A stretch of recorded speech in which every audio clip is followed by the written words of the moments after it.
압도적 뉴스 콘텐츠 3프로 뉴스룸입니다. 안녕하세요, 이주호 기자입니다. 안녕하십니까, 류종호 기자입니다. 이제는 진짜 추워졌습니다. 약간 쌀쌀한데요, 진짜. 이거 쌀쌀 정도가 네. 아니라 저 밤에 오들오들 떨었어요. 이게 추워진 줄 모르고 반팔 입고 자다가 네. 오들오들 떨었는데 건강해질 수 있는 그런 날씨니까 여러분들 옷 꼭 잘 여미시고 다니길 바라겠습니다. 우리 유종훈 기자는 건강을 해칠 일이 없어. 몸이 너무 좋아. 진짜. 저는 그렇지 않습니다. 저 지금 목소리 보세요. 목소리가 이제 살짝 왔습니다, 지금. 그러니까 우리 네. 조심해야 됩니다. 건강 항상 챙기도록 하시죠. 네. 자, 그러면 첫 번째 뉴스 한번 보도록 할게요. 네. 네, 첫 번째 뉴스는 제가 준비했습니다. 부동산 관련 뉴스인데 이게 왜 제가 톱으로 올릴까 말까 사실 고민을 좀 했는데 네. 워낙 지금 그 파장이 클 것 같아서 일단은 톱 뉴스로 가져왔습니다. 둔촌주공 아파트죠. 올림픽 파크 포레온이라고 이름이 바뀌긴 했지만 네. 이 아파트가 지금 예전에 공사비 이제 논쟁으로 한번 공사가 중단된 적이 있었는데 이번에 또다시 한번 또 지금 중단돼 있다고 합니다. 그래서 어떻게 된 중단이 됐어요? 네, 지금 현재 잠시 중단이 된 상황이라고 합니다. 이게 지금 뭐 머니투데이, 헤럴드 경제 여러 곳에서 지금 단독 보도로 일단은 많이 보도가 됐었고 네. 여기에 대해서 지금 이제 추가 취재를 해 보니까 현재 이제 공사비 논쟁 때문에 공사가 잠시 중단이 된 거는 맞고요. 네. 일부 매체에서는 지금 강동구청에서 이제 사용 승인이라든지 임시 준공 허가가 불가할 것이라고 했던 나온 이야기는 현재로서는 아직까지 정해진 바가 없다라고 지금 이야기가 나왔습니다. 일단은 어떤 문제가 지금 있느냐? 그때 당시 2022년 4월부터 네. 이제 6개월 동안 10월까지 그때 당시 공사비 논쟁 같은 경우에는 이제 전체적인 공사비, 실제로 아파트를 짓고 있는 공사비에 대한 논쟁이었습니다. 네. 그때 이제 한창 공사비가 많이 올랐잖아요. 네. 아시겠지만 이제 그 코로나19 그리고 이제 지금 러시아 우크라이나 전쟁, 또 이스라엘 전쟁 이런 게 지금 다 계속해서 겹치면서 원자재가 엄청 비싸졌습니다. 네. 그러면서 매년 공사비가 뭐 20% 30%씩 올랐고 지금은 굉장히 많이 오른 상태인데 그거를 조금은 이제 올림픽 파크 포레온 시공사에서는 올려달라고 했었고 네. 근데 이제 그때 당시에 이제 조합원 쪽에서는 불가능하다라고 네. 했다가 결국엔 중지안을 갖고서 다시 이제 공사가 재개가 됐잖아요. 그래서 지금 11월 27일 네. 한 달 정도 남았죠. 한 달 정도 남은 상황인데 그때부터 이제 입주가 가능해진 상황인데 지금 26일까지는 그러면은 준공 승인이라든지 임시 사용 허가라도 받아야 됩니다. 그렇죠. 네. 그런데 지금 이 부분이 가기도 전에 다시 지금 공사가 중단된 상황입니다. 어떤 상황이냐 하면은 지금 현재 이제 아파트는 거의 다 지어놨어요. 네. 그런데 이제 주변 도로라든지 그리고 이제 기부 체납지에 들어가는 도서관이라든지 네. 그리고 이제 또 이제 인근에 있는 또 조경이라든지 이런 부분에 대해서 지금 공사비가 지금 문제가 되고 있습니다. 하나하나 조금 말씀을 드리면은 둔촌주공 재건축 조합 긴급 대의원 회의에서 나온 이야기인데 이제 추가 공사비 안건이 현재 부결이 된 상황입니다. 네. 어떻게 된 거냐면은 총 170억 원을 지금 증액해달라고 시공사 쪽에서 요청이 왔고요. 네. 어떤 이야기냐면 이제 동남 공연 쪽에서 여기가 바로 이제 인근 지역에 있는 도로 포장하고 했는 도로 공사를 한 곳인데 130억 원을 올려달라고 했고요. 네. 그리고 나머지 40억 원을 중앙건설 여기는 기부 체납지에 들어가는 중앙도서관 그리고 이제 조경 인근 조경을 맡았던 장원조경 쪽에 이제 합쳐서 40억 원을 좀 더 이제 증액을 해줘야 되는 상황입니다. 네. 근데 이런 부분에 대해서 지금 조합 쪽에서는 우리가 받아들일 수 없다라고 하면서 지금 안건이 부결이 됐고 이렇게 되면서 지금 결국에는 공사가 중단이 된 상황입니다. 그러다 보니까 지금 이제 아시겠지만 올림픽 파크 포레온은 지금 단군 이래 가장 큰 규모의 재건축 사업이라고도 하고 네. 실제로 12,000세대가 넘는 지금 세대가 들어갈 준비를 하고 있습니다. 그러면은 적게 봐도 4만 명, 네. 많게 보면 5만 명 정도가 지금 거의 뭐 민족 대이동 수준으로 그렇죠. 지금 들어가야 네. 되는 상황인데 이번 이게 만약에 준공이 제대로 이루어지지 않게 되면은 결국에는 그분들이 이제 큰 어려움을 겪게 되고요. 또 하나는 이제 대출 문제도 조금 껴 있습니다. 그러니까 이게 사실 안 그래도 조금 전에 댓글에 우리가 뭐 일개 아파트 단지 얘기를 들어야 되냐라고 하는데 그렇게 네. 보기가 좀 어려울 정도의 규모인 게 앞서 말씀해 주셨던 것처럼 12,000세대가 한꺼번에 들어가는데 우리가 만약에 그 12,000세대가 사실 대출을 받잖아요. 네, 그러니까 그렇죠. 이제 잔금 대출을 받을 거란 말이죠. 잔금 대출을 한 가구당 대략 5억씩만 받는다고 쳤을 때 네네. 만약에 그렇게 하면은 12,000이면 얼마입니까? 5조. 5억이면 5조. 5억이면 5조. 6조네요, 6조. 6조. 그렇죠. 6조의 돈이 한꺼번에 움직일 만한 그런 굉장히 커다란 대단지이다 보니까 네네. 그래서 사실 그 작년에 이곳 문제가 터졌을 때 국가적으로 둔촌주공 살리기에 나서서 네. TF 시장 완전히 막 얼어붙었을 그렇죠. 때 이게 이 아파트 단지 하나 때문에 우리나라의 모든 자금 시장이 경색되는 일이 발생을 했었잖아요. 네. 그러다 보니까 이게 그냥 단순히 야 아파트 단지 하나가 어째서 뭐 이렇게 볼 수 네. 있는 그런 상황은 좀 아니더라고요. 이게 한 세 가지 국면으로 볼 수 있는 게 일단은 대출 이야기입니다. 네. 말씀하셨듯이 대출 시장에 어마어마하게 큰 영향을 미칠 수 있는데 만약에 이번에 임시 사용 승인이라도 나게 되면 네, 나면 입주는 가능해요. 그렇죠. 네. 그런데 대출 한도가 지금 원래 아시겠지만 LTV 70%까지 되는 게 확 줄게 됩니다. LTV 40%인가 그 정도까지 줄게 되거든요. 그러면은 자금 계획을 세웠던 분들이 지금 기존의 자금 계획을 다시 세워야 되거나 그런 상황인데 아시겠지만 최근에 대출 규제가 들어갔습니다. 네. 특히나 이제 조건부 전세 대출이 지금 규제를 받고 있는 상황이고 특히나 이제 5대 시중은행 같은 경우에는 지금 압박을 굉장히 많이 받고 있거든요. 네. 그런 부분에서 지금 큰 영향을 미칠 수가 있고요. 또 하나는 지금 이게 전세 시장 자체에도 큰 영향을 미칠 수가 있습니다. 네. 부동산 시장 전체적으로 봤을 때 만약에 둔촌 주공 아파트에서 부동산 전세 쪽에서 뭔가 문제가 생겼다. 네. 그렇게 되면 인근 지역으로 다 퍼져나갈 수밖에 없고요. 이게 그러면은 주변 인근 지역의 전세 가격을 올릴 수도 있는 그런 요인이 될 수 있습니다. 또 하나는 정치적으로도 약간 연결이 될 수 있는 게 어떤 거냐면은 지난주에 제가 잠깐 보도를 해드리긴 했지만 오세훈 시장이 그때 당시 이제 신혼부부도 손을 잡고 네. 여기 이제 들어가는 이제 임대 아파트에 들어가는 그 세대들을 많이 보여줬었잖아요. 지금 여기에 들어가는 300세대가 지금 미리 내 집이라고 하는 장기 전세 주택을 지금 받아서 들어갑니다. 이 부분에까지 문제가 생길 경우에는 정치적으로도 뭔가 좀 큰 영향을 미칠 수가 있는 상황입니다. 근데 지금 이게 둔촌주공 아파트만의 문제는 아닙니다. 네. 여러 아파트가 있어서 제가 정리를 해서 한번 가져와 봤는데 조합과 시공사 간의 지금 공사비 갈등으로 지금 이제 공사 자체에 좀 차질을 빚고 있는 아파트들인데요. 좀 한번 띄워주십시오. 네. 서울 용산구 이촌동에 있는 이촌 르엘, 그리고 이제 강서구 방화 6구역의 방화 뉴타운, 장이동의 자이 레디언트, 뭐 신촌동의 잠실 레미아 아이파크, 대조 1구역 굉장히 또 유명하죠. 여기도 지금 제2의 둔촌주공이라고 불릴 정도로 네. 굉장히 큰 문제가 있었고 뭐 이제 해결을 했다가 다시 싸웠다가 해결했다가 다시 싸웠다 이러고 있는 상황입니다. 또 미아 3구역, 아나 2구역 등등 해서 여기 말고도 총 한 20여 개, 네. 20여 개 지금 공사 구역들이 지금 시공사와 조합원 간의 공사비 갈등을 지금 빚고 있다고 합니다.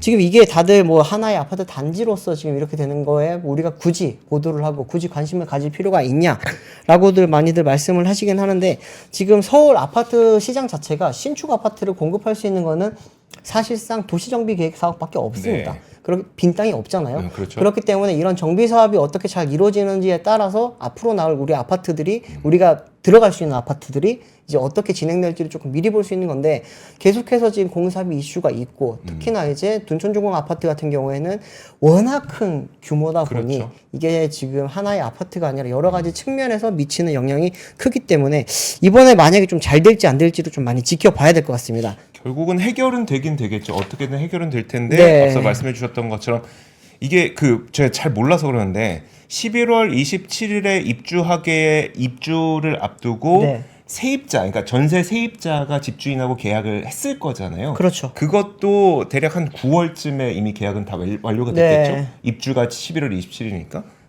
지금도 입주 뭐 그런 전세 매매 그렇죠. 계약, 전세 매매, 계약은 네, 계속해서 계속하고 이루어지고 있을 있는 거고요. 상황이긴 한데 이게 지금 뭐 많은 분들이 어떻게 하면 이사를 해보신 분들은 알 거예요. 네. 11월 27일 날 내가 입주를 한다. 그러면 지금 살고 있던 집을 27일 날 뺍니다. 네. 아침에 빼서 오후에 27일에 그 아파트로 그럼요. 들어가죠. 네. 그런데 이게 만약에 이때 준공이 안 떨어지거나 임시 사용 승인마저 안 나서 입주가 불가능해진다. 이러면은 지금 내가 나가야 되는 집이 네. 내가 나가면 이 집에 새로 들어올 사람이 있을 거 아니에요? 네. 그러면은 나는 나가서 갈 곳이 없어질 수도 있는 상황입니다. 그러면 12,000세대가 어쩌면은 갈 곳이 없어질 수도 있는 상황이라고 생각을 하면은 조금은 아찔한 상황이 벌어질 수도 있지 않을까 싶습니다. 네, 알겠습니다. 자, 이렇게 그 공사비가 계속해서 올라가고 원재료 가격이 네. 높아지다 보니까 조합과 시공사 사이에서 공사비로 인한 갈등이 계속해서 이루어지고 있고 네. 그 가운데 지금 대표적으로 가장 앞에 이제 준공을 앞두고 있는 이 올림픽 파크 포레오, 예. 올림픽 파크 포레오 거기에 이야기를 좀 해줬습니다. 자, 그리고 다음 뉴스도 한번 보도록 할게요. 다음 뉴스는 자, 미국 대선까지 이제 15일 정도밖에 남지 않았습니다. 2주 상간으로 남았는데 얼마 전까지만 하더라도 해리스 후보가 당선될 확률이 좀 높게 시장에선 베팅을 했던 것 같거든요. 그렇죠. 근데 어느새 트럼프 대통령의 트럼프 후보의 지지도가 조금씩 올라오더니 네. 이게 역전했다는 일부 여론조사 결과도 있었습니다. 오늘 나온 건 뭐냐면 네. 정치 전문 매체 더힐과 선거 전문 사이트 디시전 데스크 HQ의 예측 결과인데요. 지금 보니까 트럼프 전 대통령이 이번 선거에서 승리할 가능성이 52%로 집계가 됐다고 해요. 네. 그러면서 이제 해리스 부통령의 42%보다 좀 역전하게 됐다. 근데 이게 이 같은 조사기관, 사실 여론조사기관마다 결과는 다 제각각입니다. 지금도 네. 여전히 해리스 부통령을 지지도가 높다고 보는 그런 여론조사기관도 있긴 한데, 네. 그러다 보니까 같은 여론조사 기관의 트렌드가 어떻게 움직이는지를 봐야 되는데, 이 여론조사에서는 지난 8월 말에 해리스 부통령의 대선 승리 가능성이 54%에서 56%에 육박하는 것으로 조사가 됐었고, 당시에는 트럼프 전 대통령이 44에서 46%의 대선 확률이 있었단 말이죠. 근데 이게 8월 이후에 지금 몇 개월 지났죠? 2개월 지났는데 네. 2개월 만에 다시 역전이 됐다. 이런 정도로 보시면 될 것 같습니다. 그래서 제가 대선 베팅 사이트를 하나를 가져왔어요. 네. 물론 베팅 사이트도 굉장히 많습니다. 화면 함께 보여주시면 그 가운데 하나이기 때문에 대표성을 지니진 않지만, 제가 베팅 사이트를 굳이 가져온 이유는 뭐냐면, 이 베팅 사이트라고 하는 거는 돈을 벌기 위해서 돈을 거는 곳이잖아요. 그렇죠. 그래서 누가 승리할 것인지에 대한 이 여론의 움직임에 굉장히 민감하고 극명하게 나타나서, 네. 그래서 제가 베팅 사이트를 갖고 온 거거든요. 지금 보면은 트럼프 전 대통령의 베팅하는 사람들이 60%입니다. 그리고 해리스 부통령에 베팅한 사람들이 39%고요. 야. 전혀 대표성 없고, 네. 여론조사 결과도 아니고 하지만 굉장히 민감하게 움직이는 이 베팅 하시는 분들은 트럼프 쪽에 베팅을 좀 하고 있더라. 네. 그만큼 요즘에 대선에 다가오면 다가올수록 트럼프 쪽에 베팅한 사람들이 꽤 많이 늘고 있다는 것을 좀 극명하게 보여주고 있는 것 같습니다. 자, 이번 기사에서 나온 게 경합주의 결과도 좀 나오고 있는데, 당연히 이 경합주는 박빙일 수밖에 없습니다. 박빙이 그렇죠. 아니면 경합주가 아니죠. 그렇죠. 그거는 콘크리트 지지층이죠. 경합주는 당연히 박빙일 수밖에 없는데, 네. 워싱턴 포스트가 이날 발표했던 자체 평균 결과에 따르면 해리스 부통령은 펜실베니아에서 2%포인트, 위스콘신에서 2%포인트, 미시간에서 2%포인트, 네바다에서 1%포인트, 이렇게 4개 주에서 트럼프 전 대통령에게 앞서고 있는 상황이고, 반대로 트럼프 전 대통령은 조지아에서 2%포인트, 또 네. 애리조나에서 2%포인트, 노스캐롤라이나에서 1%포인트 미만으로 좀 앞서고 있는 상황이기 때문에, 여전히 누가 정말 이번 대선에서 승리할지는 어느 누구도 모른다라는 겁니다. 근데 우리가 이런 내용을 딱 보면서 단순히 누가 이기겠구나 이렇게 하는 것보단, 그럼 우리나라에는 어떤 영향이 있을 것이며, 네. 우리나라에 있는 기업들은 무엇을 준비해야 되는지에 대한 고민을 우리는 해봐야 되잖아요.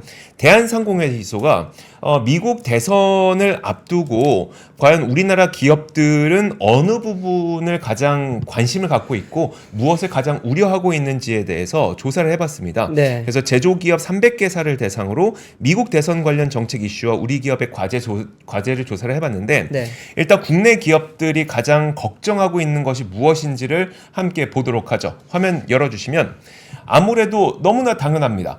트럼프 전 대통령이 당선될 가능성에 대해서 결국은 보호무역주의가 강화될 가능성이 높잖아요. 이게 해리스가 되든 트럼프가 되든 간에 보호무역주의가 강화되면서 관세 장벽이 생길 것을 우려한다라고 응답하는 응답자가 64.7%로 가장 높았습니다. 근데 저는 좀 놀랐던 게, 여전히 국제협력으로 시장이 확대될 것이라고 기대하고 있는 기업도 있었습니다. 이게 근데 네. 업종에 따라 좀 다를 것 같긴 해요. 업종에 따라서. 예를 들어 소비재 업종 가운데 특별한 혐한 감정이 없는 그런 품목이라든지 이런 것들은 이렇게 느낄 수도 있겠다라는 생각이 들지만, 하지만 뭐 우리 첨단 산업에 있는 반도체라든지 자동차라든지 미차 전지라든지 철강이라든지 이런 것들은 당연히 관세 장벽에 대해서 우려를 할 거기 때문에 네. 이거는 이제 업종에 따라서 좀 다르지 않을까라고 좀 생각이 들었고요. 그리고 지정학적 리스크에 대해서는 리스크가 그 고조될 것으로 보는 의견이 조금 더 많았습니다만 그 의견의 격차가 아주 크지 않았던 게 저는 상당히 좀 눈에 띄었고, 그리고 저는 이게 되게 의미가 있었습니다. 미국 대선 이후의 글로벌 경제 환경에서 우리 기업들이 민감하게 영향을 받을 만한 요소가 무엇인지가 네. 여기에 딱 나왔습니다. 글로벌 금리 인하로 인해서 환율에 영향을 미쳐 수출 경쟁력이 악화될 것 같다. 이게 60%가 나왔기 때문에 이 부분이 이제 우리나라 기업들이 상당히 예민하게 보고 있는 측면인 것 같다. 네. 결국은 원화 약세 구간에서 원화 강세 구간으로 들어가게 될 테니까 거기에서 우리나라의 수출 기업들은 경쟁력이 좀 다소 약화될 가능성에 대해서 네. 우리나라 기업들은 우려하고 있는 것으로 보입니다. 그리고 대선 후에 미국 경제에 대해서 이것도 정말 반반이었는데, 우리 요즘에 경기 침체에 대한 그 위기감을 많이 얘기를 했었잖아요. 네. 근데 경기 침체에 대한 위기감이 고조될 것으로 보는 게 반. 그리고 반대로 경착륙의 위험이 줄어들 것이라고 보는데 반. 이건 진짜 어느 누구도 예측할 수 없는 그런 국면으로 보면 될 것 같습니다. 자, 이 정도의 이제 우려감과 그리고 무엇을 준비해야 되는지 이런 것들을 우리나라 기업들이 생각을 하고 있을 텐데, 또 한 가지 조사가 있었습니다. 중앙일보가 대한상공회의소랑 같이 대미 투자 기업들을 대상으로 조사를 시행을 했었는데, 만약에 정권이 바뀌게 되면서 미국에 투자를 했는데 투자에 대한 미국의 약속 이행이 안 되면 어떻게 할 거냐? 라는 네. 질문을 해봤거든요. 그랬더니 그 미국에 대한 투자를 지연시키겠다가 40%로 가장 많았고요. 네. 미국에 대한 투자 규모를 축소하겠다가 30%로 많았고, 기존 계획대로 투자를 시행하겠다고 대답한 기업은 23.3%밖에 없었습니다. 네. 그리고 극단적으로 만약에 이 정권이 바뀌면서 우리한테 약속했던 투자를 집행하지 않으면 우리는 전면 취소할 수 있다라고 응답했던 응답 기업도 3.3%까지 있었던 것으로 보입니다. 그리고 또 한 가지가, 전 요것도 좀 그 눈에 띄었는데, 미국 정부나 지자체가 약속했던 그 투자를 잘 이행하고 있느냐라는 질문을 했더니 그거 말고 죄송해요. 이거 말고 이걸 말씀드리면 좋을 것 같아요. 그러면 미국 대선에 따라서 불확실성이 지금 있는 상태에서 네. 그러면 기업들이 어떤 준비를 하고 있는지에 대해서도 물어봤거든요. 대응 계획을 준비하고 있다는 응답이 70%로 가장 많긴 했는데, 지금 대응 계획이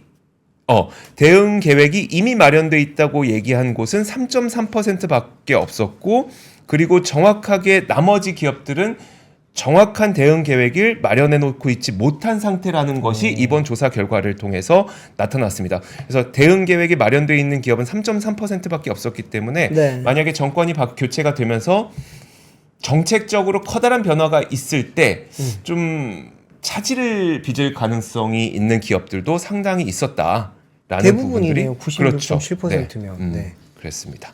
그래서 우리는 분명히 이번 대선을 보면서 상당히 기업들도 불확실성이 크게 느끼고 있다는 점을 좀 염두에 두고 있을 필요는 있을 것 같습니다. 트럼프 전 대통령이 다시 집권하게 되면 비트코인은 많이 오르겠네요. 그거 하나 좋은 거 말고 뭐가 있을까요? 그리고 또 한 가지 그건 있을 것 같아요. 네. 그 트럼프 전 대통령은 언제나 항상 그랬듯이 법인세 인하를 항상 그 공약으로 내세우고 네. 그다음에 법인세 인하를 좀 추진하는 방향이 있기 때문에 그렇죠. 트럼프 전 대통령이 만약에 다시 그 집권을 하게 된다고 하더라도 미국에 있는 기업들에게는 좋을 것이다라는 전망은 분명히 나오고 있습니다. 네. 그래서 미국에서 제조 공장을 세운 기업도 마찬가지일 것이고 미국에 본사를 두고 있는 기업도 마찬가지일 것이고 네. 다만 그 외에 있는 기업은 결국 미국이라는 국경 바깥에서 미국으로 들어가야 되기 때문에 관세의 영향을 반드시 받게 될 가능성을 좀 염두에 두고 있는 것 같습니다. 네. 아까 많은 분들이 테슬라 이야기도 하시던데 네. 네. 일론 머스크도 지금 적극 지지를 하니까 그러니까요. 네, 거기에 대한 영향도 좀 앞으로 볼만한 관전 포인트겠네요. 14억 원을 준다 그랬나요? 14억 원이었나요? 14억 원밖에 안 되나요? 그 한 명당 뭐 그 청원에 네. 하면은 청원에 서명하면 한 달에 한 명씩 뽑아서 14억 원인가 준다고 그랬어. 100만 달러. 예. 그 전까지는 46달러 준다 그랬잖아요. 모든 사람들한테 네. 46달러. 그게 아니라 이번에는 그럼 우리가 청원에 함께 하신 분들 가운데 한 달에 한 명씩 뽑아서 14억 원 드리겠습니다라는 이야기를 또 내세우고 자금 굉장히 어떻게 적극적으로 좀 조달하려나. 하고 있어서 네. 네, 어떻게 될지 모르겠습니다. 네. 다음 소식 바로 전달해 드리겠습니다. 이게 현대자동차가 지금 최근에 스마트 팩토리 관련해서 좀 많이 열심히 일을 하고 있는데 네. 준비를 하는 과정에서 이제 어떤 기술을 우리가 좀 선보일지에 대해서 오늘 테크데이를 통해서 간단하게 좀 몇 가지를 공개를 했습니다. 여기 테크데이 이름이 조금 재밌어요. eForest 테크데이라고 하는데 E는 뭔지 좀 많이들 좀 예상이 되잖아요. 일렉트릭 E겠죠? 네. 일렉트릭, 뭐 이코노미, 네. 뭐 이피시언트, 뭐 이런 게 있잖아요. 좋은 이야기들 많고 한데 포레스트가 뭘까? 포레스트라? 포레스트는 사실은 숲이잖아요. 숲이죠. 숲. 네. 그렇다면은 이게 어떤 숲인지에 대해서 좀 설명을 해주면 좋았을 텐데 오늘 거기에 대한 정확한 설명은 현대차 그룹에서는 이야기를 하진 않았는데 제 추측키로는 네. 이게 현대차뿐만 자동차라는 거 산업 자체는 완성차 밑에 1차, 2차, 3차 여러 벤더들이 쫙 있다 보니까 하나의 산업 규모에서 이제 환경을 잃어가고 이게 마치 하나의 숲 같은 네. 모습을 보이니까 그렇게 한 게 아닐까라고 싶었는데 어쨌든 오늘 이제 이포레스트 테크데이가 올해로 5회차를 맞아서 보여준 게 어떤 거였냐면요. 스마트 팩토리에서 우리가 보여줄 수 있는 그런 로봇이라든지 네. 인공지능에 대한 이야기들을 많이 했습니다. 사실 이게 이미 좀 뭐 여러 군데에서는 사실은 이미 공장으로 돼서 네. 보여주고 있는 곳이 있어요.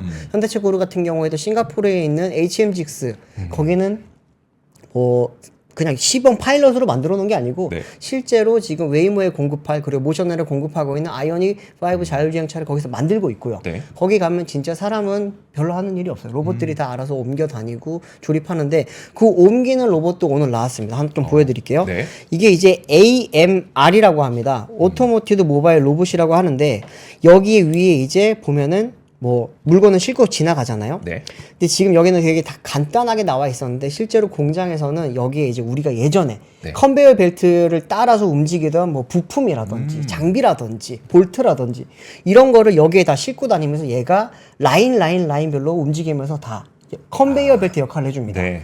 그리고 이제 AGV라고 하는 것도 있습니다. 네. 그건 어떤 거냐면은 QR코드를 따라서 자동으로 움직이는 그런 로봇인데 걔는 이제 차체를 싣고 다니면서 차요? 네. 아. 차체를 한 3톤까지 실을 수 있거든요. 네. 그 차를 싣고 다니면서 이제 라인이 움직이듯이 걔가 하나하나 공정별로 이렇게 돌아다니면서 이제 조립을 할 수 있게 도와주는 건데 이번에 뭐 그런 것들을 많이 보여줬습니다. 다음 사진 보여주시면은 이게 이제 뭐 둔덕로, 자갈로, 벽돌로 이렇게 막 지금 밑에서 써 있는데 네. 실제 이제 도로에서 막 주행 시험을 해야 되잖아요. 네. 근데 이제 그렇게 못할 경우 혹은 이제 보완적으로 해야 될 경우에 저런 이제 인공적으로 저런 이제 효과를 낼 수 있는 장치를 만들어서 이제 그런 걸 할 수 있게 만들었다 이런 거고 또 하나는 이제 조립할 때 보면은 공구가 여러 가지가 들어가야 됩니다. 네. 피스도 다르고 모양도 다르고 그런데 하나의 장치에서 모든 그 조립 구멍에 맞게 다 네. 조립을 할 수 있게 되는 그 장치고요. 또 하나는 이제 용접입니까? 조립입니다. 조립. 아, 이거 조립입니까? 네, 이것도? 이거는 이제 어떤 거냐면 검사 장비. 검사 장비입니까? 네, 아. 요즘 기존에는 이제 뭐 마지막에 네. 이제 검수라고 하죠. 네. 이제 막 사람들이 이렇게 막 형광등 불빛 비춰가면서 실제로 이제 기스가 났나 네. 조립이 잘못됐나 이런 거 보는 거를 이제 로봇 카메라와 그리고 이제 레이더와 이거 그 빛으로 네. 이거를 다 검사를 하는 겁니다. 오늘 어쨌든 다 좋은 이야기가 많았습니다. 좋은 이야기가 많았고 이제 AI라든지 로봇을 활용해서 이제 스마트 팩토리를 만들어가고 SDF라고 하는 좀 생소한 단어 용어를 하나 만들어 이건 뭐예요? 쓰더라고요. 근데 이 사진은 뭐예요? 아까 그 검수한 모습이 이렇게 나온다는 겁니다. 아. 네. 이제 그 SDF가 뭐냐면 소프트웨어 디파인드 팩토리입니다. 네. 우리가 SDV를 많이 알고 있었잖아요. 소프트웨어 중심으로 돌아가는 공장이라는 말인데 네. 제가 이 말을 듣고 나서 이제 한 가지 불안했던 점이 어떤 거냐면은 지금 자동차 산업이 굉장히 각광받는 이유는 일자리 창출이 굉장히 많이 된다는 거죠. 네. 현대 자동차 하나의 회사에만 지금 6만 3천 명이 고용이 되어 있고요. 기아라든지 현대그룹 전체로 다 합치면은 한 10만 명이 넘는 사람들이 고용이 되어 있고 네. 그리고 이제 그 밑에 딸려 있는 1차, 2차, 3차 밴드까지 하면은 100만 명이 넘는 사람들이 자동차 산업에서 종사를 하고 있습니다. 네. 그런데 이렇게 지금 자동화가 많이 이루어질 경우에 일자리가 많이 사라지지 않겠냐라고 하는 이야기도 있고 또 최근에 보면 이제 정년 연장 이야기도 많잖아요. 네. 현대차그룹 같은 경우에도 지금 올해 임단협의 가장 큰 포인트 중에 하나가 만 64세까지 정년 연장을 해달라고 하는 그런 이야기였는데 이번에는 어쨌든 그 부분은 합의를 이루지 못하고 내년으로 넘어간 상태입니다. 근데 이제 그런 이야기가 아직까지 마무리되지 않은 상황에서 이런 이제 자동화 이야기가 점점 적극적으로 나오고 있다 보니까 노동계 쪽에서는 굉장히 좀 민감하게 예민하게 받아들이고 있는 상황이라고 합니다. 어쨌든 이 지금 공장은 바로 이번 달부터 적용이 될 겁니다. 네. 지금 미국에 짓고 있는 HMGMA라고 하는 공장에 이제 적용이 되고요. 그리고 내년에 이제 울산에 전기차 전용 공장이 만들어집니다. 그리고 이제 기아도 전기차 전용 공장을 만들고요. 거기에 이런 기술들이 기능이라든지 기술들이 다 적용이 되게 되면 그때는 이제 당장은 네. 전기차 전용 라인만 저렇게 들어가기 때문에 크게 영향이 없지 않겠냐라고 하지만 실제로는 장기가 되면은 전동화 비중이 높아지고 네. 그러면은 일자리에 미치는 영향은 점점 커질 수밖에 없기 때문에 이 부분도 단순히 그냥 현대차가 잘한다 못한다만 볼 게 아니라 조금은 다각도로 좀 고민을 해봐야 될 문제가 있는 사안인 것 같습니다. 기존에 있는 곳은 일자리를 네. 터치하지 않을 것 같은데 네. 그러니까 새로운 곳에 공장을 세울 때는 자동화를 만들게 되면 네. 사실 기존에 계신 분들을 내보내는 건가 아니라 새로운 공장에서 덜 사람을 네. 모집하는 거잖아요. 그러면 이제 사람들의 반발이 좀 적습니까? 그렇진 않죠. 그렇진 않아요? 네, 지금 이게 현대차 쪽에서 그 정년 연장을 안 해주는 이유 중에 하나는 네. 자연 감소하는 지금 그 노동자들이 연에 한 2,000명 정도 되거든요. 자연스럽게 지금 퇴사가 되고 있는 상황이에요. 네. 그런데 이제 만약에 그게 이루어지지 않게 되면은 이런 공장을 가져왔을 때 그 사람들이 일할 자리가 없어지다 보니까 강제적인 희망퇴직을 시행을 해야 될 수밖에 없고요. 그렇게 되면 현대차 입장에서는 굉장히 현대차뿐만 아니라 네. 뭐 제조업체들은 당연히 부담을 가질 수밖에 없기 때문에 이런 자동화를 가져오면서 네. 정년 연장은 안 해주려고 하는 분위기인 거죠. 알겠습니다. 네.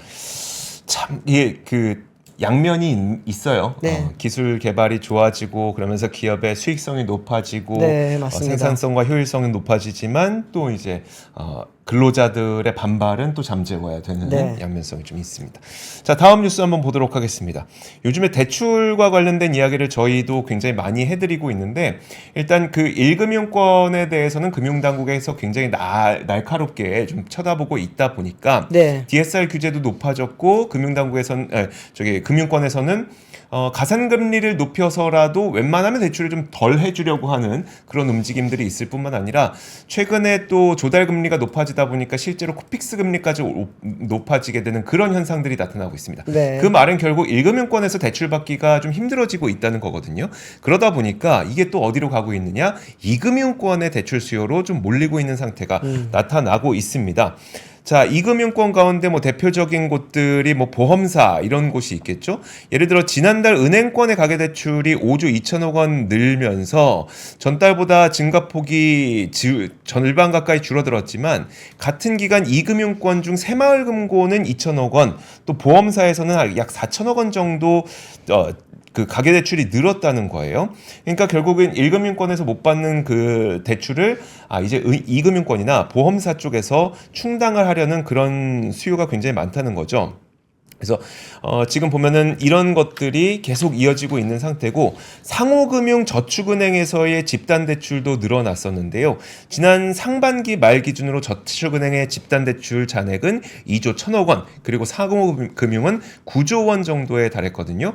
근데 집단대출은 이제 우리가 재개발, 재건축 이런 정비사업장이 이루어질 때 그러니까 집단으로 한꺼번에 이루어지다 보니까 여기에서는 좀 사실상 많아지는 수요가 좀 있었습니다. 그래서 2금융권은 상대적으로 대출 금리가 높기 때문에 그냥 수요가 막 높아지진 않습니다만 워낙 한쪽에서의 대출이 막히다 보니까 이것이 다른 쪽으로 옮겨가게 되는 그런 현상들이 좀 나타나고 있다는 걸 말씀을 드리는 거고 결국 요것들도 그냥 둘 수는 없겠죠. 이 금융당국에서는 이 부분에 대해서도 그 풍선 효과의 방지를 위한 가계부채 점검 회의를 이제 열 계획입니다. 그래서 2금융권 관계자들까지 부른다고 하니까 결국은 이제 정부의 입장은 우리가 다시 한번 확인하게 되는 네. 그런 모습이라고 보시면 될 것 같습니다. 분명 금리는 내려가지만 코픽스 금리는 올라갔고 그리고 여러분들이 대출 받을 수 있는 가능성은 높아지지만 억지로 정책적으로 그 대출을 못 받게 하려고 하는 정부의 그 스탠스는 계속 이어지고 있다. 풍선 효과가 당연히 발생할 수밖에 없어서 그 풍선 효과에 있는 이금융권 관계자들도 조만간 부를 거다. 네, 그런 겁니다. 야, 대출 문이 좁아지네요. 좁아짐. 네. 근데 잡힐까요? 글쎄요, 이게 뭘 잡으려고 하는 걸까요? 어... 이게 그냥 가계대출의 그런 이제 많이 나가는 걸 잡으려고 하는 건지, 네. 부동산을 잡을 건지, 아니면 뭘까요? 진짜 내수 신작을 위해서는 사실 대출 금리를 낮춰야 늘려줘야죠. 네. 네, 금리를 낮추고 대출 그 총액을 늘려줘야 하는 거는 네. 맞는데 가계대출 워낙 지금 높다 보니까 이걸 잡겠다고 하는 것 같기는 한데 모르겠습니다. 어떤 게 어떻게 잡힐지 감이 안 옵니다. 사실 네. 가격을 지금 잡자니 네, 그 강남 3구 말고는 가격 오른 곳이 없어서 그렇죠. 지금 가격을 우리가 잡을 때는 아닌 것 같고 네, 대출은 확실히 잡아야죠. 대출의 증가는 확실히 잡아야죠. 그건 확실히 잡아야 되는데 대출을 잡아야 되는 이유는 대출 안 잡으면 자꾸 그 돈이 강남 3구로 가니까 네. 자본시장이 안 들고.